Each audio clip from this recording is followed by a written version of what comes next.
It's U of L Today on 93.9 The Phil. Here's your host, Mark Hebert. And welcome to U of L Today with Mark Hebert on 93.9 The Phil. We're coming back from a little hiatus of a couple of weeks off at the University of Louisville, so glad you're joining us for today's show, which is the All Technology Show today. In a few minutes, we'll be talking about how smartphones are changing healthcare. U of L has done a study on how hospital nurses are using smartphones to care for their patients, though, as we'll hear, not all nurses have dipped into the modern technology waters. We'll hear about that here in a few minutes. But first, U of L has received a big grant from the NSA, that spy agency, the National Security Agency, to help develop a national education and action plan on cybersecurity. Adel Elmaghraby is the chair and professor in the computer engineering and computer science department. He's here along with Adrian Lauf, who's an assistant professor in the same department at U of L, while Michael Losavio is an assistant professor of criminal justice. They're all from U of L, and they're all here in front of me. Welcome, gentlemen. Good to see you.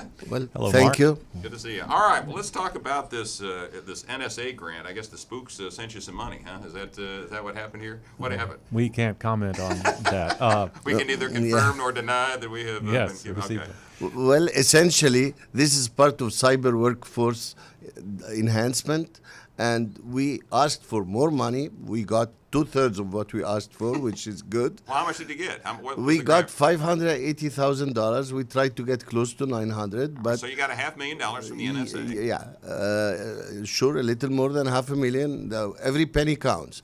And we have two components mainly. One is to enhance our way of teaching our cybersecurity courses, which have been traditionally taught in our department for a long time, and to create laboratories for them. And Dr. Lauf will talk a little more about that. And the other part is, with Losavio, Michael will talk about that, is to attract non-traditional students from law enforcement to enable them and give them the foundation. So one is about the depth and the strength of our current program in the computer field, and the other is to bring more people into the cybersecurity. That was Adel Elmaghraby talking there, and the guts of it, the bottom line is this is a burgeoning field, cybersecurity, and a burgeoning problem right across the globe. And so U of L has been tasked with trying to get folks more trained in how to deal with these cybersecurity threats. Is that a fair assessment? Absolutely. I mean, there's a growing shortage of professionals in the field, and education for it is something that is growing at an astounding pace. And so keeping up as threats can grow from any direction and in any number, and as we've seen in the past week, even in systems that we've considered safe for decades. So the need to address that is constantly growing, and the more eyes, the better. How many students does U of L have in its program that are kind of focused on cybersecurity or think they might want to go into that field? I would say right now in the computer major, we have about 50 to 60 students taking courses related to security. Not everyone wants to take the cybersecurity certificate because already there is a lot of jobs in computing. Right. All they need is just to highlight they took a couple of courses in security. But what we're trying to do is with this certificate, graduate certificate in cybersecurity, attract more people who are not traditionally in the field of computing and retrain them and create a better workforce. Right, and Michael Losavio is in the criminal justice department at U of L, and the other half of this grant from the NSA is to train, police and FBI Probation and agents, those parole, kinds of, yes, on public safety. What are we going to, what's the idea? It's to build a fundamental capacity in the basics of cybersecurity. Police, in fact, several of my colleagues and I have pushed the idea that most public safety is done by local law enforcement. And they're the ones who are going to ultimately have to deal with, say, a retired citizen who's just had their bank account drained, which means they can't buy their medication for that month, rather than some large federal agency, which tend to focus on big hacks. The idea is that twofold. One, that we will be giving this kind of expanded capacity to people that actually work on a daily basis with people in the community. And then later, when they say retire from the police department, they can go into private practice, working on securing all manner of systems, whether it's from people at home, small businesses, medium-sized businesses, and the like.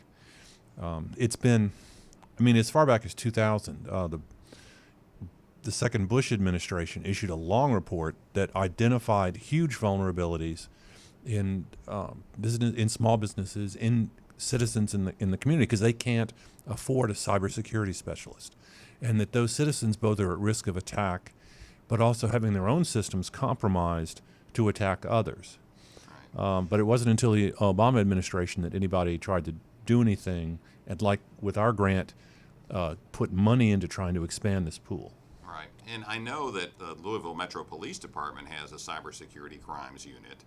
I don't know how big it is, but is there a lack of cybersecurity experts in local police? I know St. Matthews probably doesn't have a cybersecurity expert, I'm guessing, but in large police departments, aren't there already cybersecurity experts? Well, to some degree, when forensic examination and those kinds of items have to take place, they actually got to go to Frankfurt. We have a regional forensics lab here that's affiliated with the University of Louisville. It's on our Shelbyhurst campus.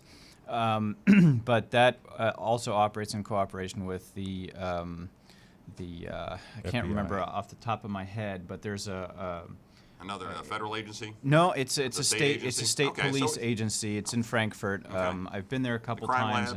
and it's the Kentucky Electronic Records Okay, Center there. yep, They yep, have yep, I know what you're talking about. forensics lab as well. Okay. And, So what you're saying is right now, folks have to go to Frankfurt to get if It depends on the track down, capabilities. cyber criminals or For instance, if a it's not necessarily also cyber criminals. It's if they need to crack open a phone and extract its data, it's got to go to Frankfurt because they have the capabilities to do it. And so everything from forensics to the preventive medicine of cybersecurity, that's one of the biggest things that we got to tackle. And that's not something that law enforcement professionals necessarily are the front line for. You know, law enforcement professionals are the front line for many types of crime, but each person is the kind of the front line for cybercrime.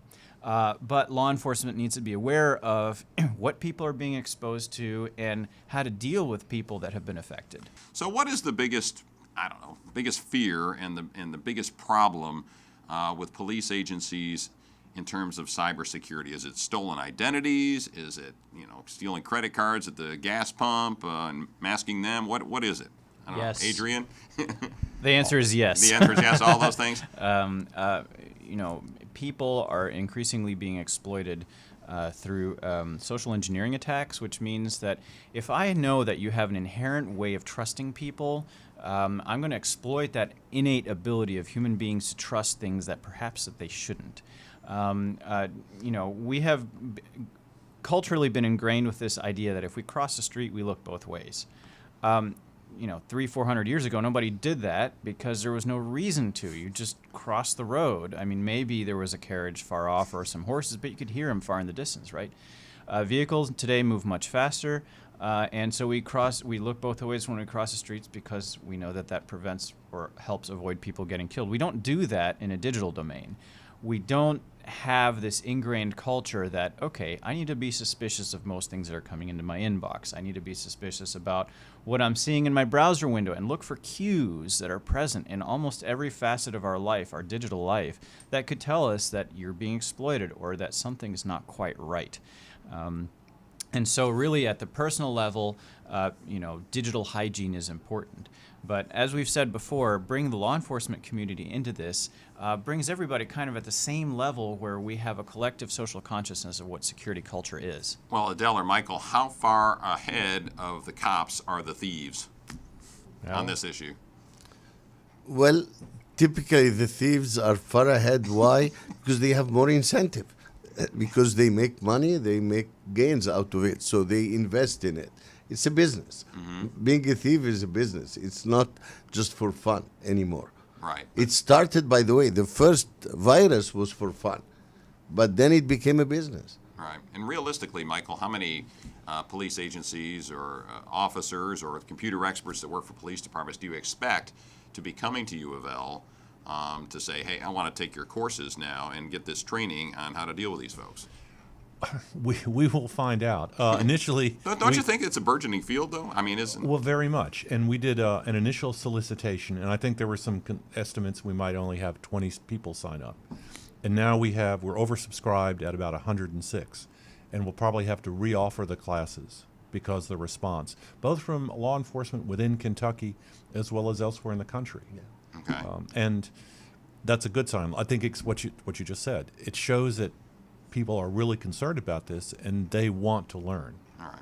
So go ahead, Adel. What were you I'll saying? add a point here that this type of programs are forcing us in the academia and in the computer field, the specialized field. We are used to students who are studying the depth of the security. Now we have to rethink how to educate people who needs a little bit of only foundation, where they know when to ask for the expertise rather than go through the depth because they don't have the background for the depth. So teaching about network security or about forensics or about encryption, do we teach them the algorithms that do these things and the details, or just bring them up to understanding the basics and the fundamentals and to know when to ask for help?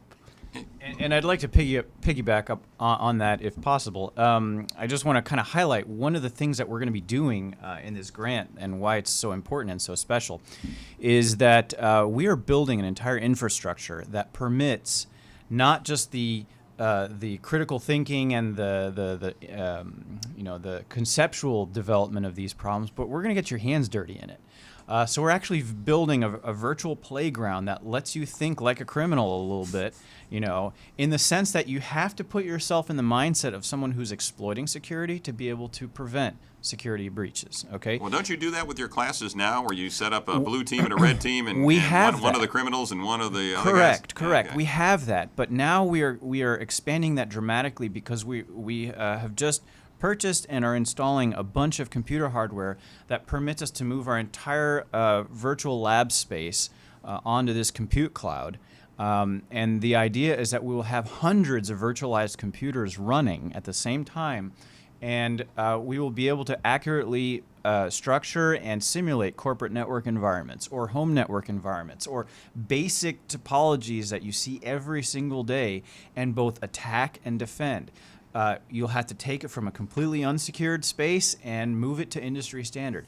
If you can do that, then you are at the same time capturing information and know-how that is applicable in many different professions, especially the security profession. So UofL is teaching students how to be hackers? You have to. I mean, honestly, you have Know to your enemy. know how You know to. your enemy, You yeah. got to break it in order to fix it, right? Yeah. You have to know how it could break. Yeah. So, yeah, it's What important. What do you see coming out of this grant and the training you're doing for both students and law enforcement professionals in the next, say, 5 years? How might it change the way either students, companies, law enforcement are looking at the issue of cybersecurity? I'll focus on the computer specialized students who majors in computing. Frankly, even those who are not interested in cybersecurity as a career, we teach them cybersecurity and they study because developing software and developing systems require some fundamental knowledge of good practices in security. So from our perspective, that's mandatory. The trouble is not enough of them choose careers with the agencies that deal with cybersecurity or companies that specialize in cybersecurity. Why? It's a competitive career. There are a lot of demand. So we know that when the FBI wanted some people, they went there. 1 or 2 of our graduates ended up in the FBI. But then other industry can steal them because they have better offers. So it's a very competitive career. But what we want to make sure is the foundations of cybersecurity are with every computer professional as well. All right. And Michael, what do you see in 5 years with police forces? Yes, and I think having this penetration into what an inherently local public protection group is critical. One thing that's happened is, unfortunately, Speed School, computer engineering turns out a lot of really, really good graduates. And they tend to leave the state. They go to Google, they go to Microsoft. That's good for the world overall, but we need some help here. What we hope is that if this proves successful, is that these officers on the front line will begin to get people in their communities better prepared to resist these kinds of attacks. The user is still one of the biggest vulnerabilities. Clicking on the web page you shouldn't, accepting that email. To the extent that police have dignity, prestige in the community, they can go out and say, listen, these are things you need to do to protect yourself. Just like you need to lock your windows, you need to lock your car, you need to lock your computer practices. And so in 5 years, we would hope, if there are metrics to let us see, how many attacks have there been in Louisville, we would see that at least stabilize. Okay. And I hope go down.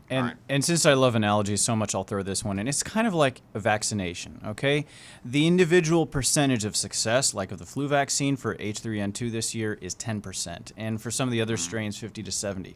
People are going to get sick even though they're vaccinated, but the number of casualties or the number of people that are infected is going to drop. And that's what you got to do with security practice.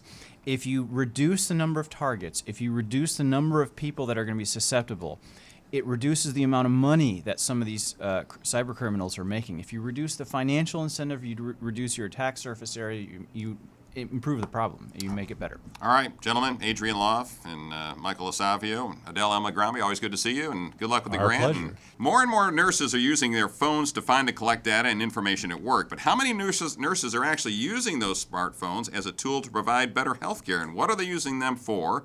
And what are the downsides of using those phones on the job in the hospital?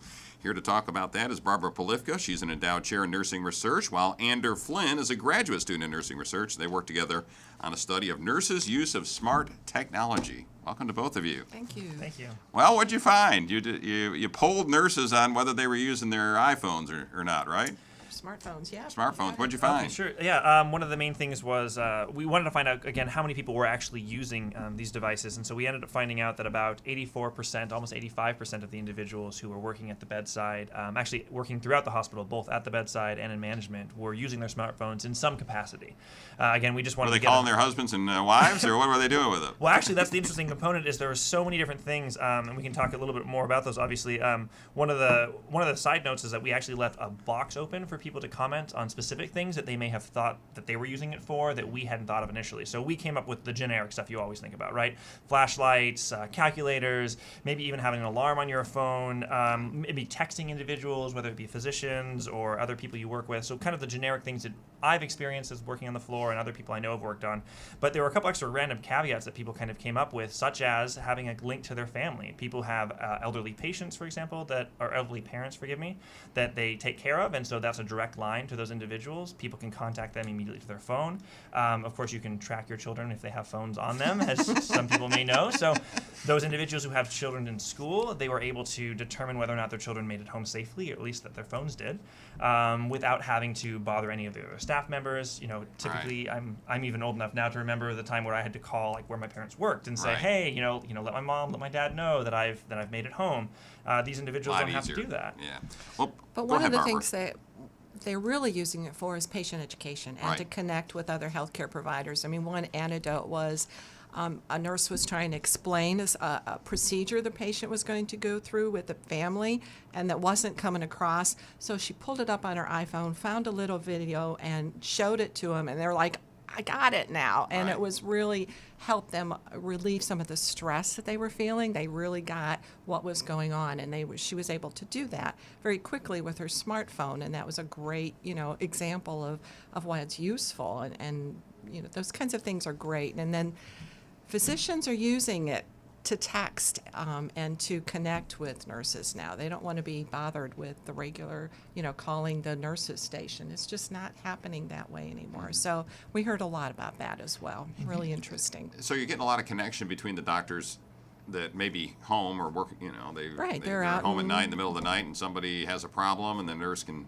text them. Right, or they're in radiology, or they're in another part of the institution, and they need to connect because something went on, and they need to connect with their physician or the advanced practice nurse. And you said, 84% of nurses are using their smartphones on the job? In some capacity. I can't guarantee that they're all using it for texting, yeah. So who are the 16% that aren't, I guess, is the bigger question. Well, actually, there were about it depends on the age group, because we did divide everybody by age, but the youngest category was 18 to 30, and 99% of those individuals had a smartphone. So there might be an individual who did not physically own one in that kind of category. But in the older categories, or I guess I should say collectively across the group, 3% of individuals don't actually own smartphones. Okay. This was, again, 2 years ago that we did this, but what we found were that about 3%, again, don't even have one to begin with, so the ability to use one on the floor wouldn't Yeah, they may have a flip phone or something, but they're not a smartphone per se. Right. Yeah. Right. Yeah. We're talking with Ander Flynn and Barbara Polivka from the Department of Nursing at the University of Louisville. They're both in nursing research, and they did a study on the use of smartphones by nurses, mainly in hospitals, wasn't it? It was it all mainly in hospitals. All in Yeah. hospitals. All hospitals. Okay. How'd you do the survey?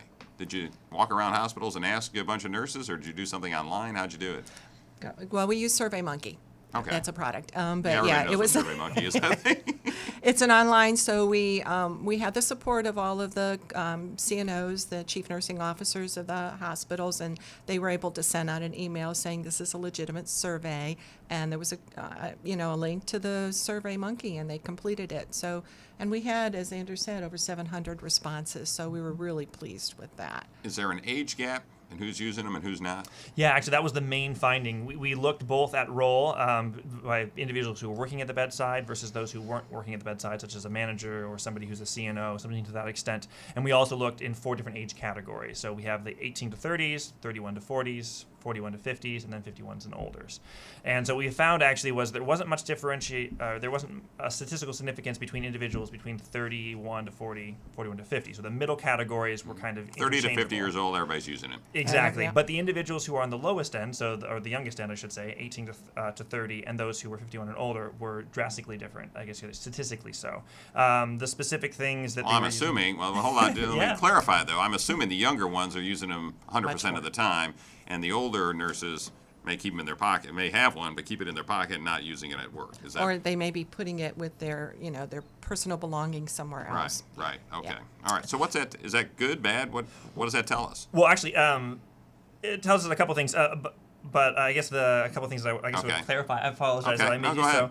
Is that we actually did stratify by age group how many people actually were carrying them and using them on the floor. And so Okay. what we found there was that the youngest category was using it the most frequently. So 86% of those individuals were using it consistently, Gotcha. while individuals in the oldest category was 76%. So again, it is less, but statistically there isn't a difference between the age group of individuals who are actually using them on the floor. So what that means for us is that our oldest population and our youngest population and everyone in between is using it at a relatively equal percentage of the time.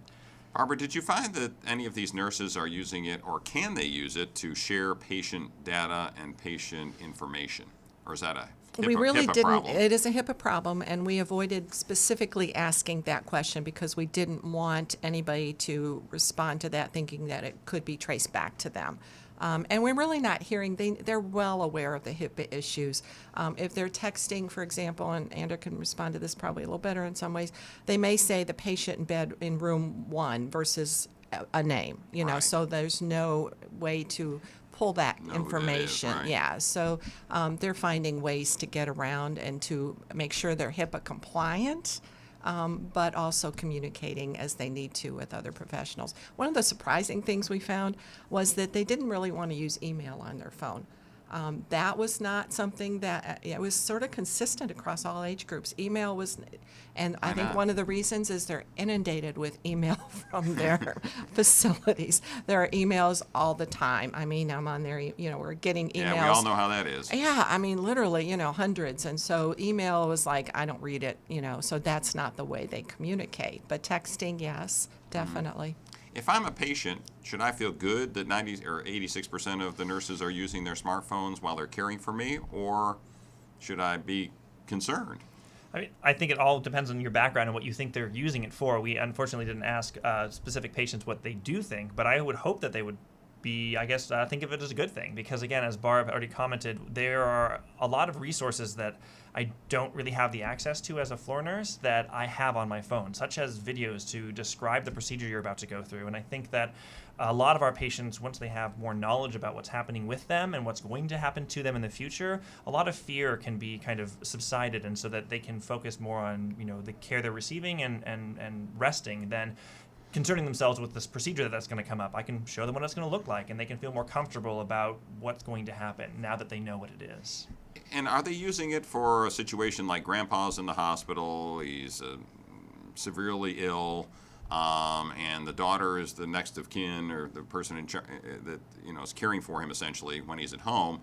Are nurses using that grandpa goes downhill overnight to text the family and say, hey, he's had a turn, It's not good. Are they using it to communicate with the family about the health condition of that person in the hospital?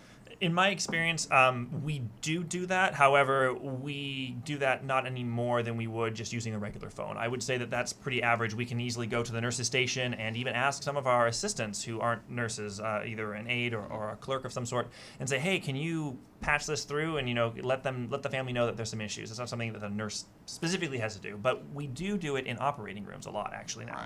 Right.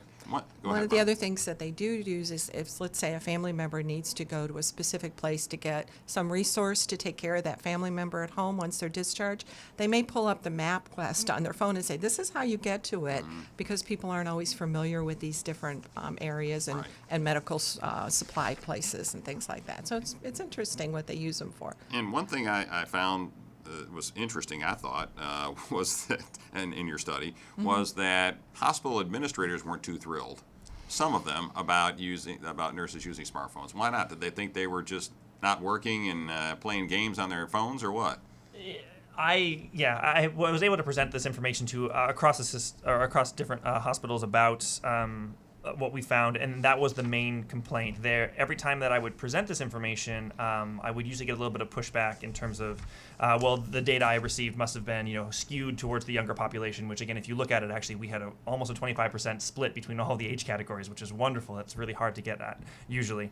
And then they're concerned, they'd always give anecdotal experiences of individuals who were on their smartphones playing games or on Facebook. And I always just kind of had to remind them a little bit as well that as floor nurses, when we're on the floor and we're working, whether we're a nurse or an aide or a tech or anything, we're constantly working, but it's no different than an individual working in an office. There are times where in an office you might check your phone to make sure that your kids got home. There are times when you're sitting in an office, you might go, okay, I'll hit send on that email in a second, but I need to hopefully not have to play a game, but you might be checking Facebook, as our administrators do it daily, but they, for some reason, didn't feel that it was appropriate for nurses to do it. In my experience, nurses don't play games on their iPhone while they're sitting at the patient's bedside. We're with the patient working with them. It's when we're walking between rooms or we're taking a quick break or we're doing something that is, just taking a little bit of a stress relief to just play a quick game for 5 minutes before we get back on the floor. Well, one of the things we advocate when we're talking to point-of-care nurses is to say, if you're in a patient's room and you're looking at your phone, let them know what you're doing, that, I'm looking for some information about you. A physician just contacted me about another patient, I need to respond, so that they're well aware and the family is well aware of what you're doing. And then it's clear that you're working and you're not, doing something that you shouldn't be doing. All right. We need to wrap this up real quick. As we do that, though, what is the message to patients out there if they, in regards to this study? What would you tell patients in hospitals about the nurses that are caring for them and how they're using technology? I guess the sky's the limit. So anything that you can think of that we are currently using on a SMON, I guess I would advocate for that at whatever facility you go to. Just opening up for opportunities for individuals to be better able to care for you with the technologies that are available in their pockets. Okay. All right. Very good. Ander Flynn. Oh, Barbara, do you want a final word? You're good? I'm All right. good. Ander I'm Flynn, good. Barbara Polivka from College of Nursing. I appreciate you being on the show. Thank you very Thanks much. for doing the having us. research. Thank you. All right. That'll about do it for this edition of UofL Today with Mark Hebert, which you can hear every Monday and Tuesday night at 6 on 93.9 The Ville. You can also listen to the podcast of the shows on SoundCloud or watch the programs on Metro TV or on KETKY throughout the week. And I'll see you Monday morning around 9:30 on WHAS TV's Great Day Live with a new story about research, students, or something cool going on at the University of Louisville. Thanks for listening to UofL Today with Mark Hebert, and go Cards!